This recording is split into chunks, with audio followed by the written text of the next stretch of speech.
नोंथाङा थारैनो मिन्थिगौ फैगौ एमपि बिसायख'थिया खाथिनिफ्राय खाथि सफैथारबाय होननानै। अदेबानि बिसायख'थिनि बार बारनाया बयनिबो मोदोमाव नांनायखाय बयहाबो गाव गावबागावनि थाबायनांगौ लामानि हाग्राखौ दानस्रांनानै थाबायलांनांगौ गोनां जायो जिहेतु थिग बेबायदिनो 14 नं चिरां दुवार ब्लक इउपिपिएल दोलोनि बानजायनायाव दिनै चिरां जिल्लानि सिङाव थानाय लाइमुथि इउपिपिएल प्राइमारि मावख'आव एमएलए जयन्त बसुमतारीनि नुजाथिनायजों आखाइ गोरोबफैनाय हाबाफारिया गाजा गोमजायै जोबनानै थाङो। बे हाबाफारियाव एमएलए जयन्त बसुमतारीजों लोगोसे 14 नं चिरां दुवार ब्लक इउपिपिएलनि आफादगिरि बिरदाव मुसाहारि, जिल्ला इउपिपिएल दोलोनि बिबानगिरिफोर आरो इउपिपिएल प्राइमारिनि बिबानगिरिफोराबो बाहागो लाफानानै हाबाफारिखौ मेहेरगोनां खालामफैयो। ओरैहाय खौरांगिरिफोरनि सोंथियाव ओरैबायदि फोरमायलाङो एमएलए जयन्त बसुमतारीया। जोंनि सरकारनि आथिखालाव जिफोर बिथांखिफोर लादों प्रमद बर' दैदेननाय जोंनि इउपिपिएल सरकारनि गेजेरजों बे बिथांखि लानाया जोंनि साधारन रायजो राजाफोर बेजों लोगोसेयैनो जोंनि जायफ्रानोखि रांखावरियाव गोनां, जायफ्रा बिजनेसफोर मावनो हायो, जायफ्रा माखासे खामानिफोर मावनो हायो, बै थाखोनि मानसिफोरनि थाखायबो बिटिआर सरकारा दिनै हाबाफारि लागासिनो दं। जेरैहाय अनसाय बिथांखि, गियान सोरां बिथांखि, बे जोंनि गाहाय थाखोनि जायफ्रा गोरिब गुन्द्रा न'खर बिनि थाखाय बे आसनिया आइ अनसाय बिथांखि दङ। जोंनि बिमा जानो ओंखारनाय गोरबोआव थानाय बिमाफोरनि मोनसे बे बिथांखि बियो। बिनिफ्राय माखासेया दङ जोंहा थिग मिशन, जेरावनोखि एसे बुरजा थाखा फैसानि इनभल्भमेन्ट फैयो।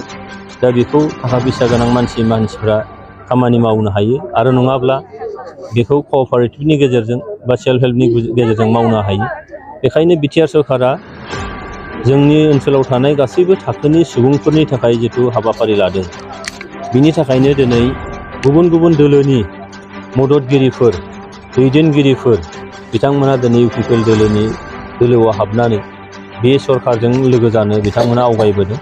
आरो बेबायदिनो दिनै लाइमुथि ओनसोलावबो दिनै सा 24 सुबुंफोरा बिथांमोना दिनैहाय आयना बाजारनिफ्राय बिथांमोना फैनानै इउपिपिएल दोलोआव बिथांमोना हाबफैबाय, इउपिपिएल दोलोजों थानानै खामानि मावनो आवगायबोबाय।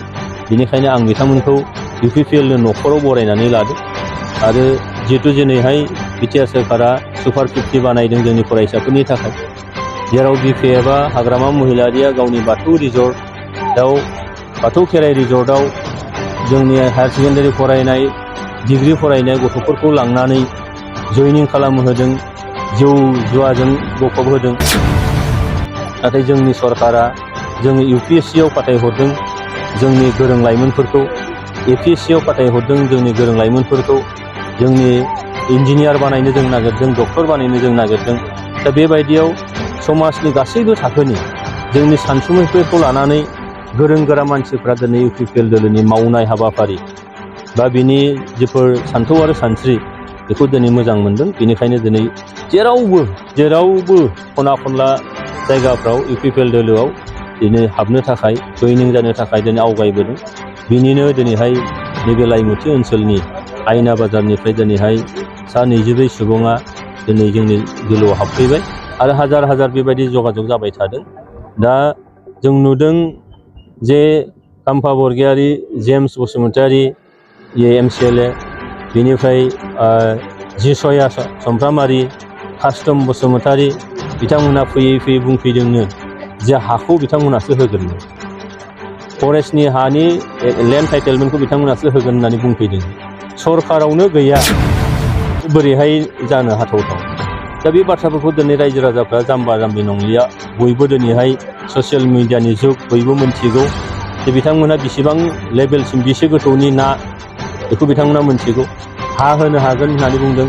थांनाय समाव 15 बोसोर काम्फा बरगयारी बिथाङानो दिनै डिपुटि चिफ जानानै, फरेस्टनि EM जानानै बिगासे हा होलांनो हायाखै। दिनै सरकाराव गैयैयाव बोरै होगोन?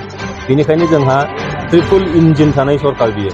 सेन्ट्रेल गभर्नमेन्टआव दङ नरेन्द्र मोदी दैदेननाय, बेयाव जोंहा सासे MP दं, मदद खालामदों। दिनै आसामाव डक्टर हिमन्त बिश्व शर्मानि दैदेननाय जे सरकार, बेयाव जोंहा उर्खाव गोरा ब्रह्म बिथाङा दिनैहाय मन्त्रि हिसाबै दङ।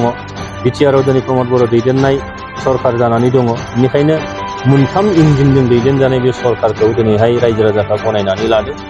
आरो जितु हाया फरेस्टनिल' नङा, जोंहा रेभिनिउ भिलेजावबो हानि जेंना दङ।